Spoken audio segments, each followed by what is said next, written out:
Hello dear students, बहुत बहुत स्वागत है आपका अपने विद्यालय के यूट्यूब चैनल पर। जैसा कि कल मैंने एक पार्ट 1 डाला था वीडियो 10th क्लास की मैथ का, तो उसमें पहला प्रश्न हल करा दिया था। तो पहले प्रश्न के बाद अब दूसरा प्रश्न देखेंगे हम क्या लिखा है। दूसरा प्रश्न का है, यदि n कोई धनात्मक पूर्णांक है तो दर्शाइए कि n स्क्वायर माइनस n 2 से विभाज्य है। पहले इसको समझेंगे ये क्या कह रहा है। मान लिया n कोई धनात्मक पूर्णांक है, पूर्णांक धनात्मक भी होते हैं ऋणात्मक भी होते हैं, पहले हमने बता दिया है। तो ये कह रहा है कि n कोई धनात्मक पूर्णांक है तो दर्शाइए कि n स्क्वायर n जो किससे विभाज्य है, 2 से। तो पहले हम लिख लेंगे n स्क्वायर माइनस n। अब ये कह रहा है n कोई धनात्मक पूर्णांक है, तो यहाँ पर n की जगह हम कोई मान लेंगे, 1 से लेकर के कोई मान सकते हैं हम। जो प्राप्त संख्या होगी n की जगह पर हम रखेंगे मान, तो यहाँ पे n का स्क्वायर यानी उस संख्या का वर्ग करेंगे और उसी में से उस संख्या को घटाएंगे। तो जो संख्या प्राप्त होगी उसको देखेंगे हम कि ये 2 से विभाज्य है कि नहीं है। 2 से विभाज्य होने का मतलब क्या है, शेषफल 0 आना चाहिए। 2 से कोई संख्या जब 2 से विभाज्य है तो उसका मतलब ये एक शेषफल नहीं बचेगा। जैसे कोई संख्या हमारी 8 है, 8 की अब 2 से विभाज्य है तो कैसे मानेंगे 2 से विभाज्य है।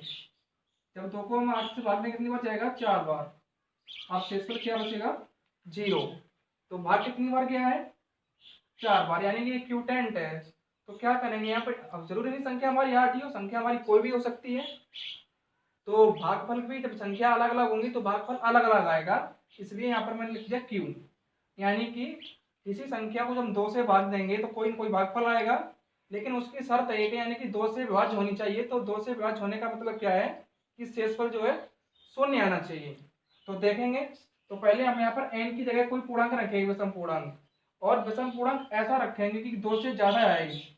क्योंकि मैंने पहले बता दिया क्या होता है भाई, कल मैंने एक क्वेश्चन बताई थी, एक a बराबर बी क्यू प्लस आर, और जहां a बड़ा है b से, a बड़ा है b से, तो यानी कि हमारा b का मान दे रखा है इसने। यहाँ पे क्या लिखा है, बी क्यू, यहाँ पर क्या लिखा है 2q।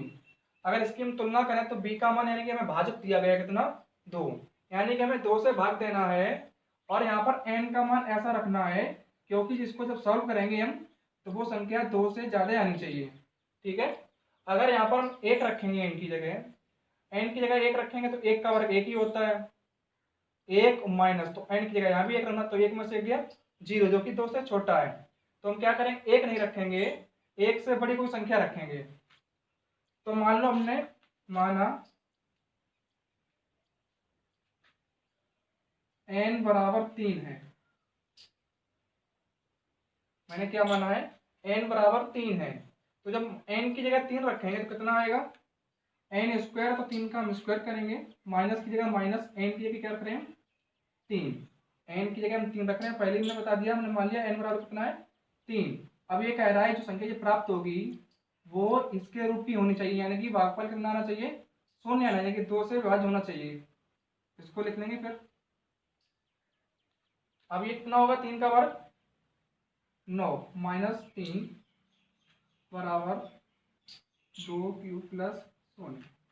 अब 9 में से 3 जाएगा कितना बचेगा, 6। अब यहाँ पर हमने n का मान जब 3 रखा था तो हमारा ये जो सॉल्व होके आया कितना आया है, 6। अब देखेंगे कि हमारा 6 2 से विभाज्य है कि नहीं है, बिल्कुल है।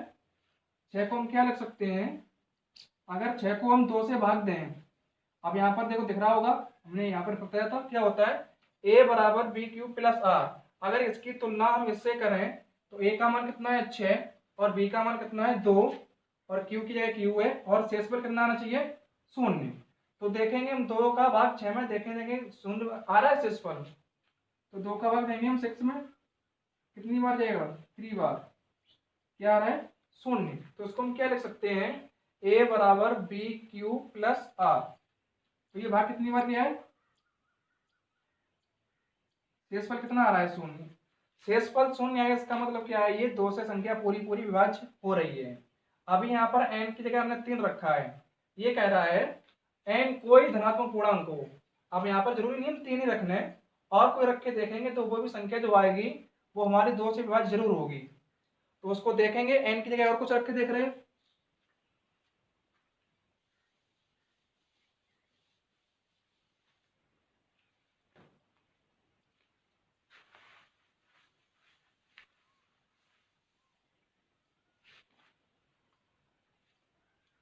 मैंने मान लिया n का मान हमारा 8 मान लो, n बराबर 8 है।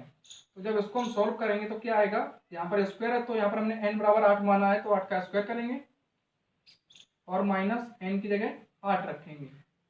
अब ये संख्या जो प्राप्त होगी उसको देखेंगे 2 से विभाज्य है कि नहीं है। मैंने पहले बता दिया 2 से विभाज्य होने का मतलब ये है कि यहाँ पर शेषफल नहीं आना चाहिए। जो संख्या हमारी 2 से विभाज्य होगी उसका शेषफल नहीं आएगा। अगर शेषफल आता है तो वो संख्या 2 से विभाज्य नहीं होगी। तो यही इसी को लिख लेंगे 2 प्लस 0। अब 8 का स्क्वायर कितना होता है 64 और माइनस 8 घटाएंगे कितना बचेगा ये 56।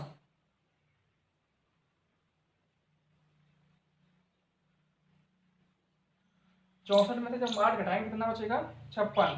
अब ये देखेंगे 56 हमारा 2 से भाग जा रहा है नहीं जा रहा है। भाग जाने का मतलब भाग पूरा पूरा जाना चाहिए, शेषफल नहीं बचना चाहिए। तो ये संख्या हमारी 2 से विभाज्य होगी। अब देखेंगे यहाँ पर क्या दिया गया हमें, भाजक दिया गया, यहाँ पे हमें भाज्य दिया गया है। अब देखेंगे कोई शेषफल बचता है। अगर यहाँ पर कोई शेषफल बचता है तो ये हमारा गलत हो जाएगा। तो करके देखते हैं, 2 का भाग देंगे हम 56 में। तो 2 का भाग पहले 5 में जाएगा कितनी बार, 2 बार, 2 दूनी 4, कितना बचेगा 1। 6 को ले लेंगे यहाँ से, कितना हो जाएगा 16, यानी कितनी बार जाएगा 28 बार। शेषफल क्या आ रहा है 0। यानी कि जो संख्या हमारी है 56, ये अभी 2 से पूरी पूरी विभाजित हो रही है। जो हमारी शर्त रखी है इसमें क्या लिखा है, तो दर्शाइए कि n स्क्वायर माइनस n 2 से विभाज्य है। तो यहाँ पर दर्शाएंगे हम n स्क्वायर, n कितना है हमारा 56 बराबर 2 से विभाज्य होने का मतलब 2 का भाग इसमें कितनी बार गया है 28 बार। तो 28 का गुणा कर देंगे और प्लस शेषफल क्या आया है 0। जब शेषफल 0 आता है तो उसका मतलब ये होता है संख्या हमारी पूरी पूरी विभाजित हो गई। तो यहाँ पर n का मान कोई भी रखना है, x y z जितना मर्जी उतना रख लो। जो सॉल्व होके जो आंसर आएगा वो संख्या हमारी 2 से विभाज्य जरूर होगी। 2 से विभाज्य होने का मतलब क्या है कि शेषफल 0 आएगा। और आगे भी करके देख सकते हो आप। 2 एग्जाम्पल मैंने लिख दिए हैं। ये 2 से विभाज्य हो रही नहीं हो रही, बिल्कुल 56 हो रही है। तो और भी देख लेंगे। अभी मैंने n की जगह 8 रखा था, अब इनकी एक और कुछ रख के देख रहे हैं।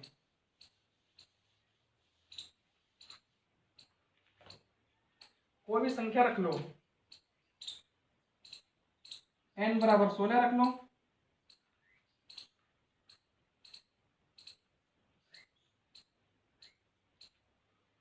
यहाँ पर जब n बराबर 16 रखेंगे तो n का वर्ग यहाँ पर तो 16 का वर्ग करना पड़ेगा हमें, माइनस n की जगह फिर 16 रखने पड़ेंगे।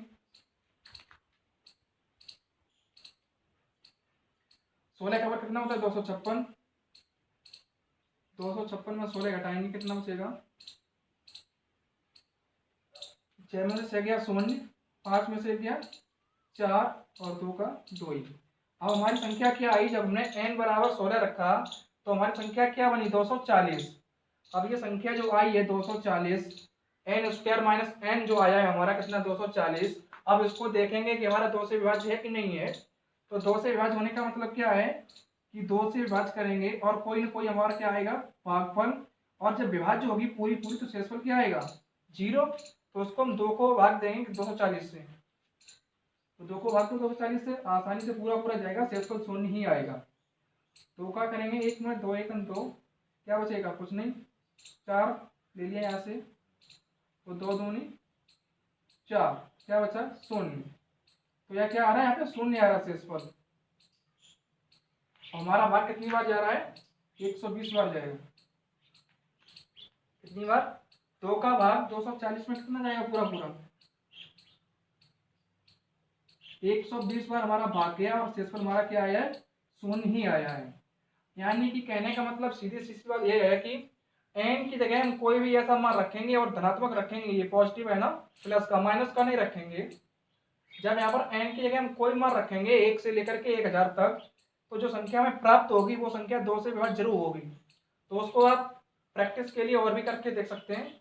आप सीधे पहुंचते हैं अगले प्रश्न पर, तीसरे।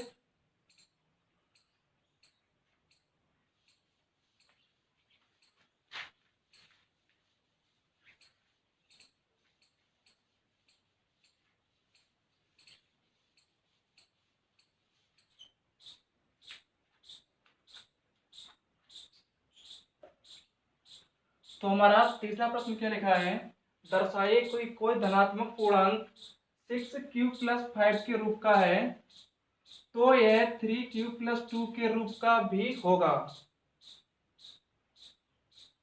क्या लिखा है, दर्शाइए कि कोई धनात्मक पूर्णांक 6q+5 के रूप का है तो यह 3q+2 के रूप का भी होगा, जहां q कोई पूर्णांक है। लेकिन क्या कहा गया है, परंतु इसका विलोम जो है सत्य नहीं है। तो क्या कह रहा है इसमें वो देख लेंगे। यदि कोई धनात्मक पूर्णांक किसके रूप का है, 6q+5 के रूप का है तो यह 3q+2 के रूप का ही होगा, 3q+2 के रूप का भी होगा। तो देख लेंगे। तो पहले इसको जब हल करेंगे और कह रहा है q कोई पूर्णांक है, यानी कि जब q कोई पूर्णांक है, यहाँ पर ये क्या है, तुलना करेंगे फिर इसकी वजह से a बराबर क्या लिखेंगे, bq+r, जो मैंने कल बताया था। तो यहाँ पर b की जगह क्या दे रहा है, b की जगह 6 दे रहा है और कोई ना कोई भागफल आएगा। लेकिन एक शर्त रखिए, क्या शेषफल क्या आएगा, 5। ठीक है, किसी संख्या को मैंने 6 से भाग दिया है और शेषफल 5 आया है, और यहाँ पर कितनी बार भाग जा रहा है वो देखेंगे। अगर मान लिया हमने q की जगह कितना है, मान लिया हमने किसी संख्या में 6 का भाग दिया और मान लिया उसका जो भागफल आया है q बराबर 2 आया है। मैंने किसी संख्या में भाग दिया है तो उसका भागफल कितना आया है, भागफल 2 आया है और शेषफल 5 आया है। तो वो संख्या कौन सी होगी जिसमें हमने भाग दिया है। तो क्या करें, q की जगह पे 2 रख लेंगे हम आसानी से। तो 6 × 2 + 5, 6 दूनी 12 और +5, तो वो संख्या कौन सी आई, 17। 17 में अगर हम 6 का भाग देंगे तो वो 2 बार जाएगा और शेषफल कितना बचेगा, 5। तो इसका हम कह सकते हैं कि जो 17 है वो 6q+5 के रूप का है। कैसे उसको देखेंगे, 17 को हम ये भी तो लिख सकते हैं 6 × 2 + 5, और उसने क्या कहा था कि 6q+5 के रूप का हो, यानी कि हम 6 से भाग दें और 5 शेषफल बचे। भागफल हमारा जैसी संख्या रखेंगे हम बड़ी, वैसा ही बड़ा हमारा भागफल आएगा। तो हमने क्या रखा है यहाँ पे, q बराबर कितना रखा है, 2। तो 2 रखने से संख्या हमारी क्या आई, 17। 17 में जब हम 6 का भाग देंगे तो 2 बार भाग जाएगा और 5 बचेगा शेषफल। तो हम कह सकते हैं जो 17 है ये 17 6q+5 के रूप का है। अब ये 6q+5 के रूप का है उसको हम देखेंगे कि ये 3q+2 के रूप का है। तो हमारा क्या निकल के आया, 17। तो 17 को हम देखेंगे 3q+2 के रूप का है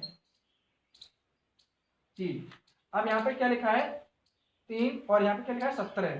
तो इसका मतलब 3 का भाग 17 में दें और शेषफल अगर 2 बचे तो हमारा 3q+2 के रूप का हो जाएगा। तो जब 3 का भाग देंगे हम 17 में कितनी बार जाएगा, 3 का भाग 17 में 5 बार जाएगा, 3 पंजे 15, 3 × 18 ज्यादा हो जाएगा ना।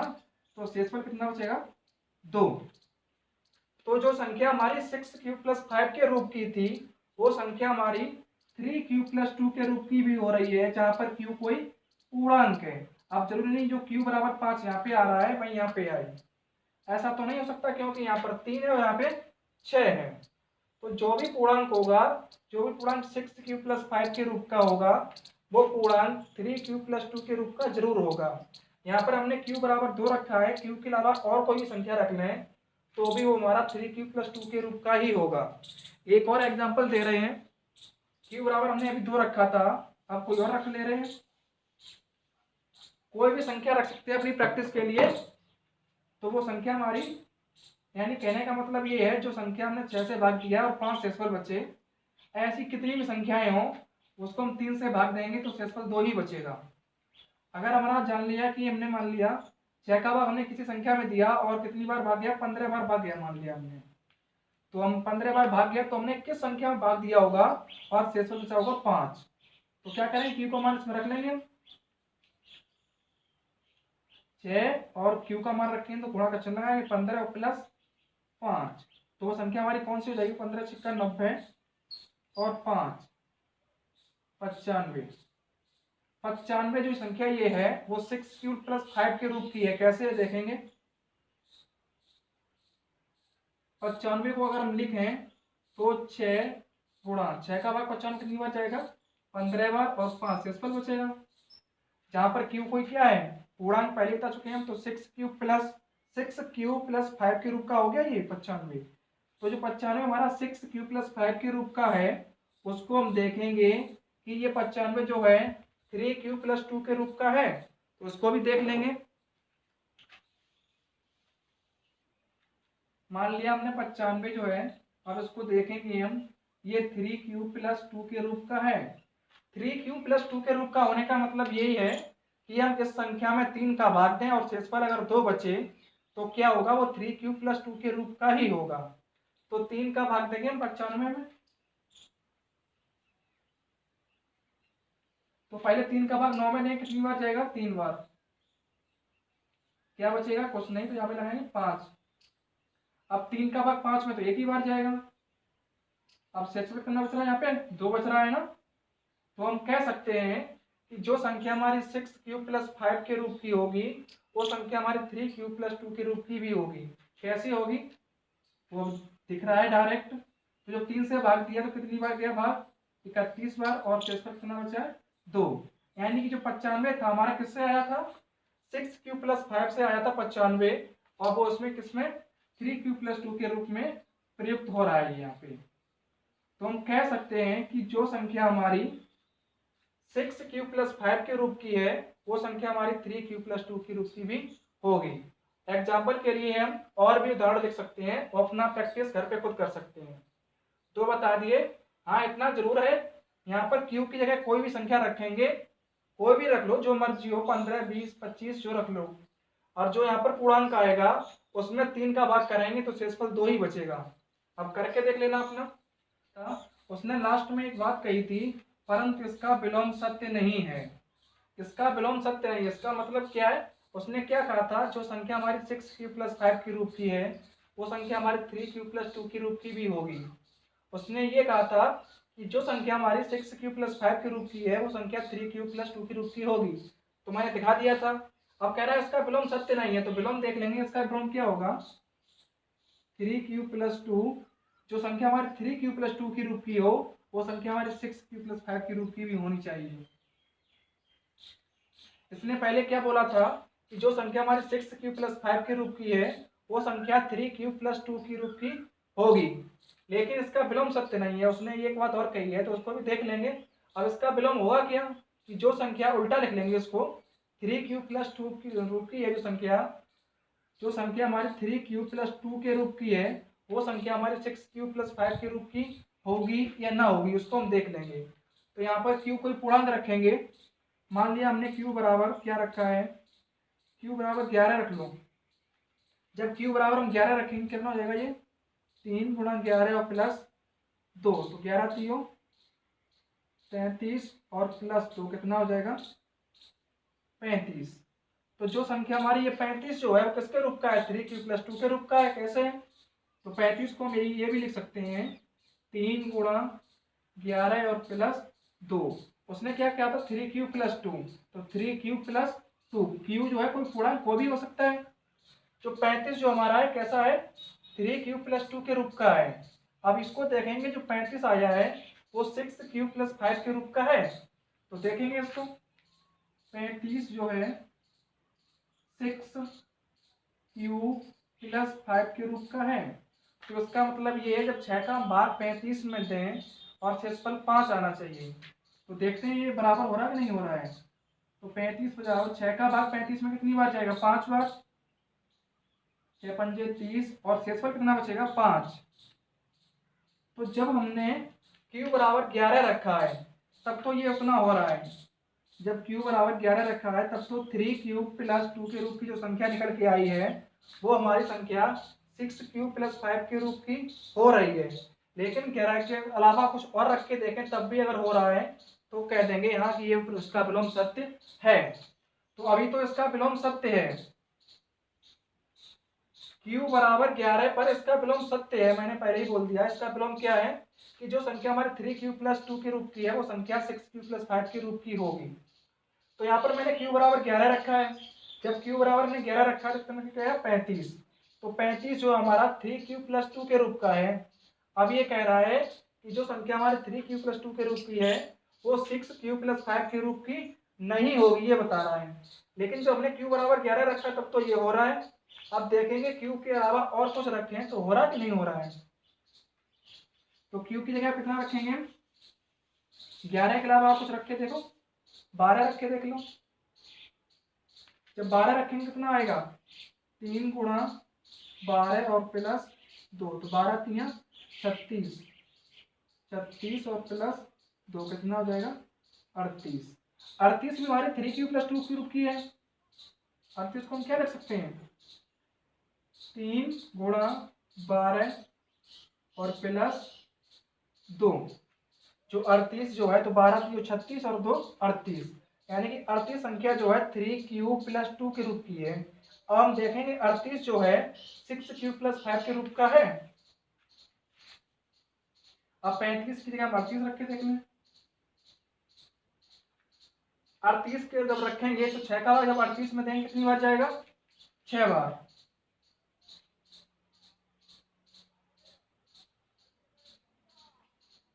छह में जब हम 38 का भाग देंगे तो कितनी बार जाएगा, 6 बार। कितना हो जाएगा, 6 36।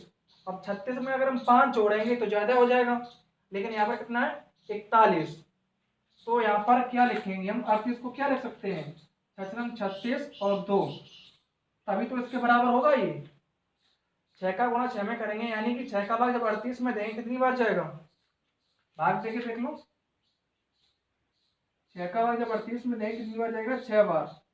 36, शेष कितना बचेगा, 2। लेकिन इसने क्या कहा था कि शेषफल 5 बचेगा।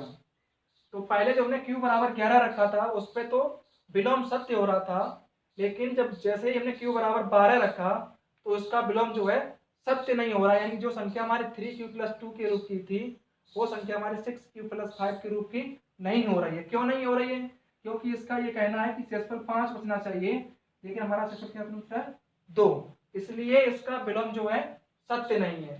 तो इसमें 2 प्रश्न हो गए हैं। अब आगे के प्रश्न कल कराएंगे अगले वीडियो में।